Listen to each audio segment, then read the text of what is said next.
Abuse in hip-hop has been going on for quite some time now, and if you were any ordinary person like you and I, who had regular jobs, if you were to beat a woman on camera, your career would probably be over, whatever job you're working at, probably fired. So why do these rappers get special treatment when they're accused or caught doing this? Well, it's because they're popular. That's the easiest answer. I'm making this video because of all the crazy news these past few days in hip-hop. One being Sheck Wes. He got called out by his ex-girlfriend Justine Skye for being an abuser. And on the complete opposite side of the violence spectrum, we have YNW Melly turning himself into the police for murdering his two best friends. Violence and abuse. Why does it go hand in hand in hip-hop culture?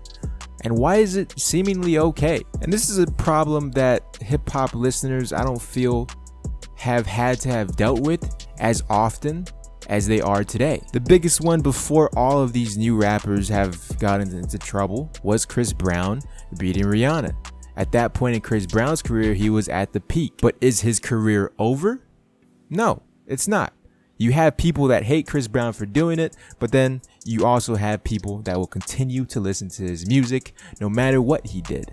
And there's been more artists in the past that have beat women that have successful careers still. And unfortunately, that's how it's going to continue to be as we see now all of these newer upcoming artists like Famous Dex, NBA Youngboy, X, Kodak Black.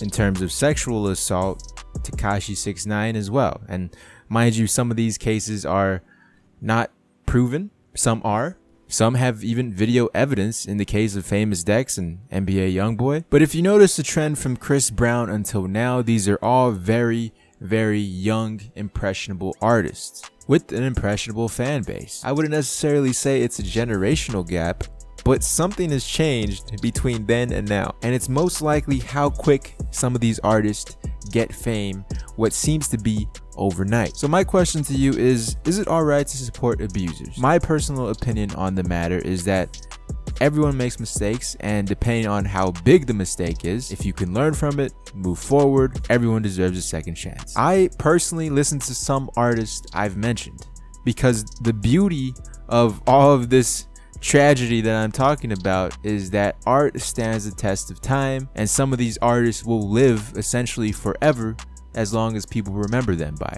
Me personally, I'm not going to be listening to Sheck Wes in like 20 years, not even probably 10 years from now. Some artists just don't have the talent to back up the actions that they do, and I'm not saying it's alright, you could do whatever you want as long as you're super talented. But when it comes to listening to rap, hip-hop music, when you're listening to the song, you're living in the moment, not the artist's past or not the artist's future. And you personally want to connect with the song for whatever you, the viewer, listener, is going through. In terms of murder charges, we saw it in 2017, 2018 with Tay-K with his popular song, The Race. People still supporting him to this day, even though if he was involved with a shooting.